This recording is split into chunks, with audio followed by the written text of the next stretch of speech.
ഒരു സയന്റിസ്റ്റ് എന്ന് പറയുമ്പോൾ നമ്മുടെ മനസ്സിലേക്ക് ഓടുന്ന രണ്ട് പേരുകളാണ് ISROയും ബാർക്കും. എഞ്ചിനീയറിംഗ് ഗ്രാജുവേറ്റ്സ് അല്ലെങ്കിൽ സയൻസ് പോസ്റ്റ് ഗ്രാജുവേറ്റ്സിന് വേണ്ടി Bhabha atomic research centre 2021 recruitment notification വന്നു കഴിഞ്ഞു. സയന്റിഫിക് ഓഫീസർ പോസ്റ്റിലേക്കുള്ള ഈ റിക്രൂട്ട്മെന്റ് നോട്ടിഫിക്കേഷന്റെ കംപ്ലീറ്റ് ഡീറ്റെയിൽസുമായി ഇറ്റ്സ് മീ സച്ചിൻ.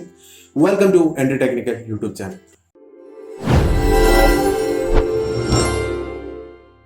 ഒരു സയന്റിസ്റ്റ് ആവാനുള്ള യോഗ്യത എന്ത്, ഒരു സയന്റിസ്റ്റിന്റെ സാലറി എത്ര, ഒരു സയന്റിസ്റ്റ് ആയാൽ എവിടെ ജോലി ചെയ്യും, ഇത്തരത്തിലുള്ള എല്ലാ കാര്യങ്ങളും അടങ്ങിയ ഒരു നോട്ടിഫിക്കേഷനാണ് ബാർക്ക് ഇൻട്രൊഡ്യൂസ് ചെയ്യുന്ന ഈ 2021 റിക്രൂട്ട്മെന്റ് സയന്റിഫിക് ഓഫീസർ. അപ്പം നമുക്ക് നേരെ ആ റിക്രൂട്ട്മെന്റ് ഡീറ്റെയിൽസിലേക്ക് പോകാം. Recruitment of scientific officer in the department of atomic energy through the Baba atomic research centre training school, group A post of government of India. Group A post ആണെന്ന് മനസ്സിലായി. Okay, information browser four candidates from engineering and science discipline OCES bar DGFS 2021. Okay, ഇതൊക്കെ എന്താണെന്ന് ഞാൻ detail ആയിട്ട് പറയും. First one OCES, അതായത് orientation course for engineering graduates and science post graduates. ഞാൻ already പറഞ്ഞു, എഞ്ചിനീയറിംഗ് ഗ്രാജുവേറ്റ്സ് അതുപോലെ തന്നെ സയൻസ് പോസ്റ്റ് ഗ്രാജുവേറ്റ്സ് ഏകദേശം 9ഓളം എഞ്ചിനീയറിംഗ് ഡിസിപ്ലിൻസും അതുപോലെ തന്നെ സയൻസ് ഡിസിപ്ലിൻസ് 4-5 സയൻസ് ഡിസിപ്ലിൻസും ചേർന്ന ഒരു സെക്ഷന് കംപ്ലീറ്റ്ലി ഒരേ എക്സാം നടത്തുന്ന രീതിയാണ് ഇവർ ഇൻട്രൊഡ്യൂസ് ചെയ്തത്. ഓക്കെ, അപ്പോൾ OCES വരുന്നുണ്ട്. DAE graduate fellowship scheme for engineering graduates and physics post graduates. Okay, അപ്പം ഒരെണ്ണം ഒരു ഓറിയന്റേഷൻ കോഴ്സ് ആണെന്ന് മനസ്സിലായി, മറ്റൊരെണ്ണം ഒരു ഫെലോഷിപ്പ് സ്കീമാണെന്ന് മനസ്സിലായി. ഓക്കെ, ഇത് രണ്ടെണ്ണം ഇപ്പോൾ മനസ്സിലായല്ലോ.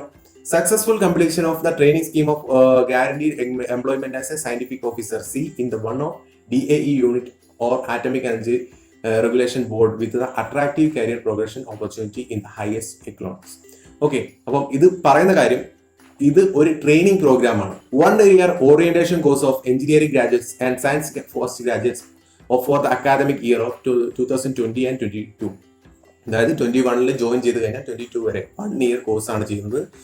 Will be conducted at 5 BARC training school. ബാർക്കിന്റെ തന്നെ 5 training school situated at Mumbai, Kalpakkam, Indore and Hyderabad. Okay, ഈ ഇവിടെ നടന്ന ട്രെയിനിങ് സ്കൂളുകളുണ്ട്. അവിടെ 1 year ട്രെയിനിങ് പ്രോഗ്രാം ഉണ്ടാവും. അതിനകത്ത് 50% സ്കോർ, അതാണ് പറയുന്നത്, 50% മാർക്ക് സ്കോർ ചെയ്യുന്ന ആൾക്കാരെ, അതായത് കാൻഡിഡേറ്റ്സിനെ അവരുടെ ഡിഫറെൻ്റ് ആയിട്ടുള്ള ഇത്രയും കാണിച്ചു, അതായത് A to K ഡിഫറെൻ്റ് ആയിട്ടുള്ള ബാർക്കിന്റെ അണ്ടറിൽ വരുന്ന ഡിഫറെൻറ്റ് ഇൻസ്റ്റിറ്റ്യൂഷൻസ് ആണ് അവിടെ സയന്റിഫിക് ഓഫീസർ ഗ്രേഡ് സിയിലേക്ക് അവർ പോസ്റ്റ് ചെയ്യും. ഇനി second category 2 year DAE graduate fellowship scheme for engineering graduates and physics post graduates. അപ്പം ഇത് പറയുന്നത് എന്താണെന്ന് വെച്ചാൽ 2 year നമ്മളിപ്പം BTech കഴിഞ്ഞ ആൾക്കാരാണെങ്കിൽ MTech ചെയ്യുന്നുണ്ട്. അതുപോലെ തന്നെ MTech കോഴ്സ്, അതായത് നമ്മുടെ ഡിഫറെൻ്റ് ആയിട്ടുള്ള IITs അതുപോലെ തന്നെ പൈനിയർ ഇൻസ്റ്റിറ്റ്യൂട്ടിൽ അവരുടെ സെക്ഷനിൽ, അതായത് ആറ്റോമിക് എനർജീൻ്റെ സെക്ഷൻ്റെ അകത്തേക്ക് നമുക്ക് ഒരു കോഴ്സ് അവർ ഓഫർ ചെയ്യണം. ഓക്കെ, അതിൻ്റെ സ്റ്റൈപ്പൻറ്റും കാര്യങ്ങളും ഉണ്ടാവും. അതുപോലെ തന്നെ കോഴ്സ് ഫീ കംപ്ലീറ്റും ബാർക്കും എടുത്തോളൂ. നിങ്ങൾ കൂടുതലും ഈ ഒരു നോട്ടിഫിക്കേഷൻ കണ്ടു കഴിഞ്ഞാൽ മനസ്സിലാവാത്തൊരു നോട്ടിഫിക്കേഷനാണ് ബാർക്കിൻ്റെ. അതുകൊണ്ടാണ് ഞാൻ ഡീറ്റെയിൽ ആയിട്ട് പറഞ്ഞു തരുന്നത് എല്ലാ കാര്യങ്ങളും. Under this scheme the engineering graduates and physics post graduates who have excelled in the selection interviews for BARC training school programs and who have are also independently secured admission to MTech and MChem selected institute and specialization. അതായത് ഞാനിപ്പോൾ പറഞ്ഞു IITസും അതുപോലെ തന്നെ pioneer ഇൻസ്റ്റിറ്റ്യൂട്ടും കാര്യങ്ങളൊക്കെ ഉണ്ട്. അതിനകത്തുള്ള ഏതെങ്കിലും ഒരു ഇൻസ്റ്റിറ്റ്യൂട്ടിൽ MTechനോ അല്ലെങ്കിൽ അതുപോലെ തന്നെ പോസ്റ്റ് ഗ്രാജുവേഷൻ പോസ്റ്റിന് വേണ്ടി അപ്ലൈ ചെയ്ത് ഇൻഡിവിജ്വൽ ആയിട്ടോ അല്ലെങ്കിൽ ബാർക്ക് വഴിയോ അപ്ലൈ ചെയ്ത ആൾക്കാർക്കുള്ള കംപ്ലീറ്റ് ഡീറ്റെയിൽസും ഫെലോഷിപ്പും കാര്യങ്ങളൊക്കെ കൊടുക്കുന്നതാണ് രണ്ടാമത്തെ ഒരു സ്ട്രാറ്റജി എന്ന് പറയുന്നത്. സ്റ്റൈപ്പൻ്റെ കാര്യം ആദ്യം തന്നെ പറയാം. Stipend and allowance during the training period. ആ ട്രെയിനിങ് പീരീഡിലുള്ള സ്റ്റൈപ്പൻഡ് ആണ് ഏകദേശം 55,000 രൂപയാണ്. 55,000 രൂപ. പിന്നെ ഒരു 18,000 അതിന് വേണ്ട ബുക്കും കാര്യങ്ങളൊക്കെ ആയിട്ടുള്ള 1 time ബുക്ക് അലവൻസ് ഉണ്ടാവും. പിന്നെ എന്താ പറയുക, സ്റ്റാർട്ടിങ് പ്രൊജക്റ്റ് ആയിട്ട് വേണ്ട എല്ലാ ഡീറ്റെയിൽസും, പ്രൊജക്റ്റിന് വേണ്ട പൈസയും കാര്യങ്ങളൊക്കെ ആയിട്ട് ഒരു 25,000 സ്റ്റാർട്ടിങ് തന്നെ കിട്ടും. ഓക്കെ, പിന്നെ വേറൊരു കാര്യം പറയുന്നത്, selected candidates are required to execute a agreement and a personal indemnity bond to serve DAE for at least 3 years after completion of training. അതായത് 3 വർഷത്തെ ബോണ്ട്, 3 year ബോണ്ട്. അല്ലെങ്കിൽ ഈ ബോണ്ട് ബ്രേക്ക് ചെയ്യുകയാണെങ്കിൽ 6,78,000 6,78,000 രൂപ ആ ബോണ്ട് അമൗണ്ട് കൊടുക്കണം. അത് OCESനും, അതായത് ട്രെയിനി സയന്റിഫിക് ഓഫീസർ പോസ്റ്റിലുള്ള OCESന് ബോണ്ട് ബ്രേക്ക് ചെയ്താൽ കൊടുക്കേണ്ട പൈസയാണ്. 6,78,000 രൂപ കമ്പനിക്ക് കൊടുക്കണം. അതുപോലെ തന്നെ 13,58,000 രൂപയാണ് DAE ഫെലോഷിപ്പ്. നമുക്കറിയാം OCES, അതായത് OCES 1 year കോഴ്സാണ്. DAE DGFS എന്ന് പറഞ്ഞാൽ DAE GFS എന്ന് പറഞ്ഞാൽ 2 years കോഴ്സാണ്. അപ്പോൾ 2 years കോഴ്സ് ആണെങ്കിൽ അതിൻ്റെ സ്റ്റഡി ഫീയും കാര്യങ്ങളൊക്കെ ബാർക്ക് തന്നെയാണ് വഹിക്കുന്നത്. അതുകൊണ്ടാണ് അത്രയൊരു എമൗണ്ട് കൂടാൻ കാരണം 13,58,000 രൂപ. ഇനി ഗ്രേഡ് ഓഫ് പേ, അതായത് നമ്മളിപ്പം ട്രെയിനിങ് പീരീഡിലെ സ്റ്റേറ്റ്മെന്റ് കാര്യങ്ങൾ 55,000 എന്ന് പറഞ്ഞു. അതിനുശേഷം നമുക്ക് എത്ര സാലറി കിട്ടും? Appointment after successful completion of a training program in all units shall be scientific officer C level 10 56,100 basic pay. അതുകൂടാതെ അലവൻസും കാര്യങ്ങളും, അതായത് TA, DA, ഹൗസ് റെന്റ് കാര്യങ്ങളൊക്കെ നിങ്ങൾക്ക് അറിയാവുന്ന കാര്യങ്ങളാണ്. PSU എന്ന് പറഞ്ഞാൽ കംപ്ലീറ്റ്ലി നമ്മുടെ ലൈഫ് സെറ്റിൽ ആവുന്ന ഒരു ഏരിയ ആണ്. അതായത് പബ്ലിക് സെക്ടർ അണ്ടർടേക്കിംഗ് കമ്പനി എന്ന് പറഞ്ഞാൽ അത് കഴിഞ്ഞാൽ അതിൽ ജോലി കിട്ടുന്നവരേ ഉള്ളൂ. അത് കിട്ടിക്കഴിഞ്ഞാൽ നിങ്ങളുടെ എല്ലാ ചിലവുകളും, മെഡിക്കൽ ചിലവ്, ഇൻഷുറൻസ് കാര്യങ്ങൾ, ഹൗസ് റെന്റ്, ഇലക്ട്രോണിക്സ്, ഇലക്ട്രിസിറ്റി, എല്ലാ ബില്ലും കാര്യങ്ങളൊക്കെ ഗവൺമെന്റ് വഹിച്ചോളും. ഓക്കെ, അപ്പം ഏകദേശം 56,000 മുകളിൽ 95,000 വരെ മാക്സിമം സാലറി റേഞ്ച് വരുന്നുണ്ട്. ഓക്കെ, അലവൻസും കാര്യങ്ങളൊക്കെ പറയുന്നത് ഇത് മുംബൈയിലെ ആ ഒരു റേറ്റ് വെച്ചിട്ടാണ് കാൽക്കുലേറ്റ് ചെയ്തത്. ആ കാര്യങ്ങളൊക്കെയാണ് ഇവിടെ പറയുന്നത്. ഇനി ഓരോ ഡിസിപ്ലിനെ പറ്റിയും പറയുന്നുണ്ട്. അതുപോലെ തന്നെ ഏതൊക്കെ പ്രീവിയസ് ഡിസിപ്ലിൻ ആണ് ആവശ്യമുള്ളത്. മെക്കാനിക്കൽ ആണെങ്കിൽ എലിജിബിലിറ്റി സബ്ജക്ട് ഇൻ ഡിസിപ്ലിൻ, അതിൽ മെക്കാനിക്കൽ എഞ്ചിനീയറിംഗ് വേണം. കെമിക്കൽ ആണെങ്കിൽ കെമിക്കൽ എഞ്ചിനീയറിംഗ് വേണം. മെറ്റലർജി ആണെങ്കിൽ metallurgy and material science engineering, metallurgical engineering, അതായത് മെറ്റലർജി ആയിട്ട് ബന്ധപ്പെട്ട ഡിഫറെന്റ് ആയിട്ടുള്ള എഞ്ചിനീയറിംഗ് ഡിപ്പാർട്ട്മെന്റിലുള്ള ആൾക്കാരൊക്കെ അപ്ലൈ ചെയ്യാം. ഓക്കെ, അതുപോലെ തന്നെ ഗേറ്റ് സബ്ജക്ട് സെലക്ട് ചെയ്തത് മെക്കാനിക്കൽ എഞ്ചിനീയറിംഗ് ആണെങ്കിൽ മെക്കാനിക്കൽ എഞ്ചിനീയറിംഗ്, കെമിക്കൽ എഞ്ചിനീയറിംഗ് ആണെങ്കിൽ എഞ്ചിനീയറിംഗ്. ഓക്കെ, അപ്പോൾ എങ്ങനെ ഗേറ്റ് ഇവിടെ വന്നു ഞാൻ പറയാം. ഇവിടെ ഈ ഇൻസ്റ്റിറ്റ്യൂട്ട്, അതായത് ബാർക്ക് റിക്രൂട്ട്മെന്റ് നടത്തുന്നത് 2 ഓപ്ഷൻ ആണ്. ഒന്നെങ്കിൽ ഗേറ്റ് സ്കോർ വെച്ചിട്ട് ഗേറ്റ് വെക്കുകയാണെങ്കിൽ 2020 ഗേറ്റ് ഉണ്ട്, അതുപോലെ തന്നെ 21 ഗേറ്റും, ഈ 2 മാർക്കുകളും കൺസിഡർ ചെയ്യുന്നുണ്ട്.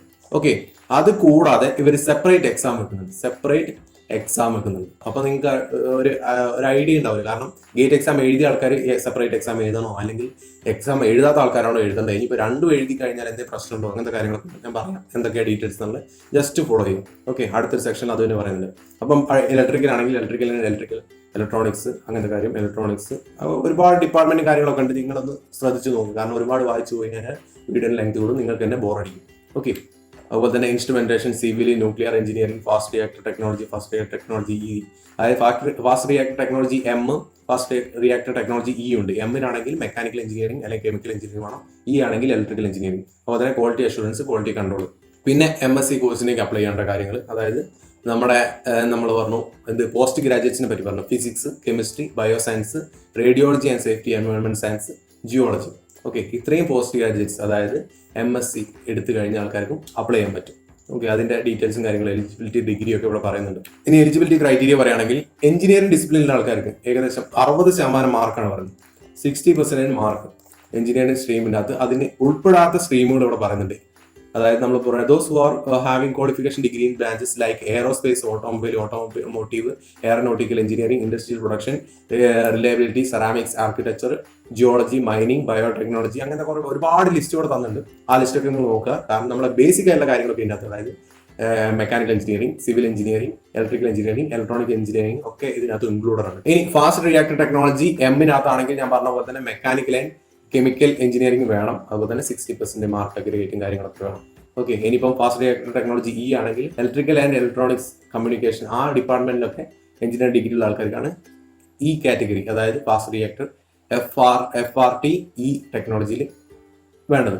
ഓക്കെ, കാറ്റഗറി വരുന്നത്. ക്വാളിറ്റി അഷുറൻസ്, ക്വാളിറ്റി ഇതിനകത്തേക്ക് വരുമ്പോൾ മെറ്റലർജിയും കാര്യങ്ങളൊക്കെ വരുന്നുണ്ട്. മെറ്റലർജിക്കൽ ഏരിയയിലാണ് ഓരോ മെറ്റീരിയലിന്റെ ക്വാളിറ്റിയും കാര്യങ്ങളൊക്കെ, ഇൻസ്പെക്ഷൻ കാര്യങ്ങളൊക്കെ നടത്തുന്നത്. ഓക്കെ, QA QC എഞ്ചിനീയേഴ്സ് പ്രോസസ്സിൽ ഇന്റഗ്രേറ്റഡ് കോഴ്സ് 5 ഇയർ കോഴ്സുകൾ ചെയ്ത ആൾക്കാരുണ്ടോ, അതായത് BSc MSc ഒരുമിച്ച് ചെയ്ത ആളുണ്ടെങ്കിൽ BTech MTech ഒരുമിച്ച് ചെയ്ത ആൾക്കാർക്കും ഇതിൽ അപ്ലൈ ചെയ്യാൻ പറ്റും. 60% മാർക്ക് വേണം. ഓക്കെ, ഇനി വേറൊരു കാര്യം, ഫൈനൽ ഇയേഴ്സ്, അതായത് ഇപ്പം എക്സാം കഴിഞ്ഞിറങ്ങി റിസൾട്ട് വരാത്ത ഫൈനൽ ഇയേഴ്സ് ഉണ്ടെങ്കിൽ അവർക്കും ഈ എക്സാം എഴുതാൻ പറ്റും. ഓക്കെ, എക്സാം എഴുതാൻ പറ്റും. അതുപോലെ തന്നെ റിസൾട്ട് നമ്മുടെ അടുത്ത December 13 മുമ്പ് സബ്മിറ്റ് ചെയ്താൽ മതി. ഓക്കെ, നോർമലി നമ്മുടെ ഗേറ്റ് എക്സാം കഴിഞ്ഞ ഒരു 10-15 ദിവസത്തിനുള്ളിലാണ് നമ്മുടെ ബാർക്ക് എക്സാം നടത്താറുള്ളത്. അതിന്റെ എക്സാമിന്റെ ഡീറ്റെയിൽസും കാര്യങ്ങളൊക്കെ ഞാൻ വീഡിയോന്റെ എൻഡിൽ പറയാം. അതും കൂടി ഒന്ന് ശ്രദ്ധിച്ച് കേൾക്കുന്നത് നന്നായിരിക്കും. ഇനി ട്രെയിനിങ് സ്കൂളിനെ പറ്റിയൊരു ഡീറ്റെയിൽസും കാര്യങ്ങളൊക്കെ പറയുന്നത്, ഇതൊക്കെ നിങ്ങൾ ആഫ്റ്റർ, അതായത് എക്സാം എഴുതി കഴിഞ്ഞ ശേഷം ചിന്തിക്കേണ്ട കാര്യങ്ങളാണ്. ഡിഫറെന്റ് ആയിട്ടുള്ള ട്രെയിനിങ് ഇൻസ്റ്റിറ്റ്യൂഷനും പറഞ്ഞിട്ടുണ്ട്. ബാർക്ക് മുംബൈ, IGCAR കൽപ്പാക്കം, ഇന്ദിരാഗാന്ധി സെന്ററാണ് IGCAR എന്ന് പറഞ്ഞാൽ.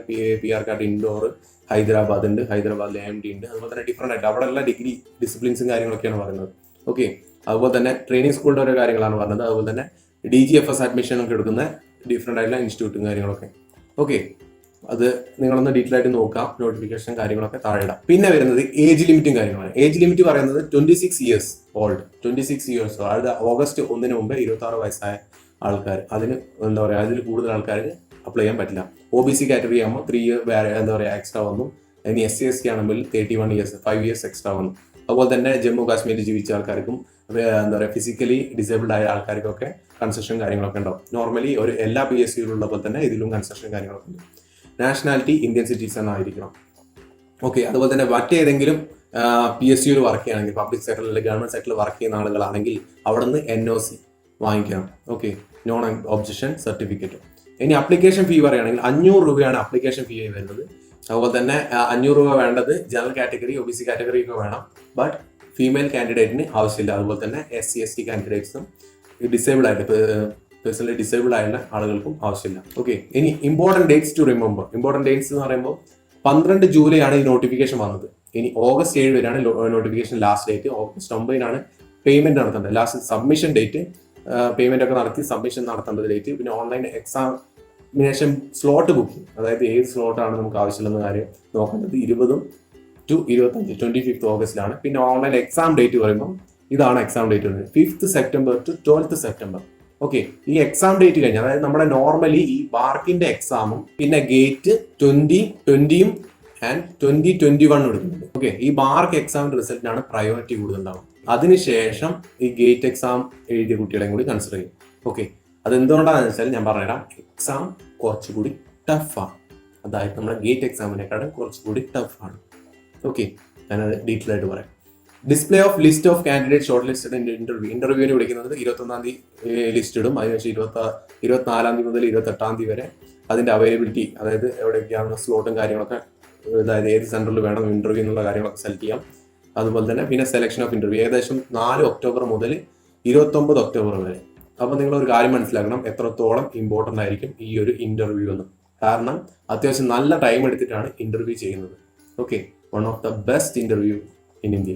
Display of the listed candidates file selected OCS select ചെയ്തു. അതുപോലെ തന്നെ DGFS സെലക്ട് ചെയ്തൊക്കെ അടുത്ത വീക്കിൽ 2nd week of November 3rd week of November പ്രസിദ്ധീകരിക്കും. Last declaration 13th November 2021. ഇതൊക്കെ പറയുന്നത് ടെന്റേറ്റീവ് ഡേറ്റുകളാണ്. നമുക്കറിയാം കൊറോണ സിറ്റുവേഷൻ കാരണം ചിലപ്പം അത് എക്സ്റ്റെൻഡ് ആവാനും അല്ലെങ്കിൽ എന്താ പറയുക പോസ്റ്റ്പോൺ ചെയ്യാനൊക്കെ ചാൻസ് ഉണ്ട്. ഇനി candidates awaiting final results may also apply. അത് നമ്മൾ ഓൾറെഡി പറഞ്ഞു, അതായത് ഫൈനൽ ഇയർ സ്റ്റുഡൻസിന് വേണമെങ്കിൽ അപ്ലൈ ചെയ്യാം. ഇനി ഇതിന്റെ സ്റ്റേജ്, ഓൺലൈൻ ആപ്ലിക്കേഷൻ സ്റ്റേജ് വരികയാണെങ്കിൽ കുറച്ച് കോംപ്ലിക്കേറ്റഡ് ആണ്, ബട്ട് നിങ്ങൾക്ക് ചെയ്യാൻ പറ്റും. അതിന് ആണ് ഇവർ ഒരു ഫ്ലോ ചാർട്ട് പോലെ തന്നെ ഇതിനകത്ത് തന്നെ കൊടുക്കുന്നത്. ആദ്യം പ്രൈമറി സ്റ്റേജിലാണ് തന്നെ നിങ്ങൾ ആക്ടിവേഷൻ, നമ്മുടെ Gmail ID ഫോൺ നമ്പറും കൊടുത്തിട്ട് ഒരു എന്താ പറയുക ക്രിയേറ്റ് ലോഗിൻ ചെയ്യണം. അതിനുശേഷം അതിന്റെ ആക്ടിവേഷൻ മെയിൽ വഴിയും നമ്മുടെ മൊബൈൽ ഫോൺ വഴിയും ആക്ടിവേറ്റ് ചെയ്തതിന് ശേഷം ആപ്ലിക്കേഷൻ ലോഗിൻ ചെയ്യുക, കാൻഡിഡേറ്റ് ഫോം ചെയ്യുക, പിന്നെ പേഴ്സണൽ ഇൻഫർമേഷൻ ഡീറ്റെയിൽസും കാര്യങ്ങൾ, നമ്മുടെ പേര്, അഡ്രസ്സ്, ഫാദേഴ്സ് നെയിം, അങ്ങനത്തെ കാര്യങ്ങളൊക്കെ കൊടുക്കുക. പിന്നെ അക്കാദമിക് ഇൻഫർമേഷൻ, നിങ്ങളുടെ സർട്ടിഫിക്കറ്റും കാര്യങ്ങൾ ഡീറ്റെയിൽസും ഒക്കെ അപ്ലോഡ് ചെയ്യാം.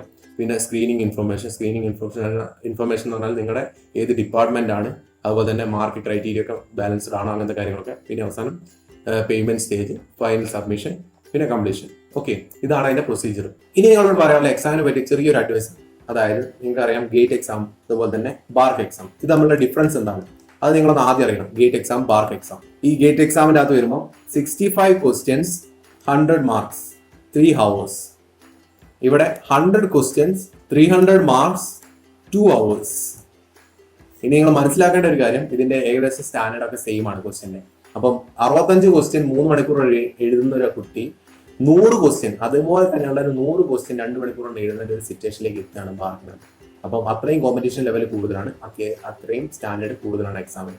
അതുപോലെ തന്നെ ഗേറ്റിന് നിങ്ങൾക്ക് പ്രീവിയസ് ഇയർ ക്വസ്റ്റ്യൻസും കാര്യങ്ങളൊക്കെ അവൈലബിൾ ആണ്. ബാർക്കിന് ഈ പ്രീവിയസ് ഇയർ ക്വസ്റ്റ്യൻസ് ഒന്നും അവൈലബിൾ അല്ല. So competition level is high. ഈ കോമ്പറ്റീഷൻ ലെവൽ എക്സാം സ്റ്റേജിൽ തന്നെ ഇത്രയും ഹൈ ആണ്. അതിനുശേഷം വരുന്നത് ഇന്റർവ്യൂ സെക്ഷൻ.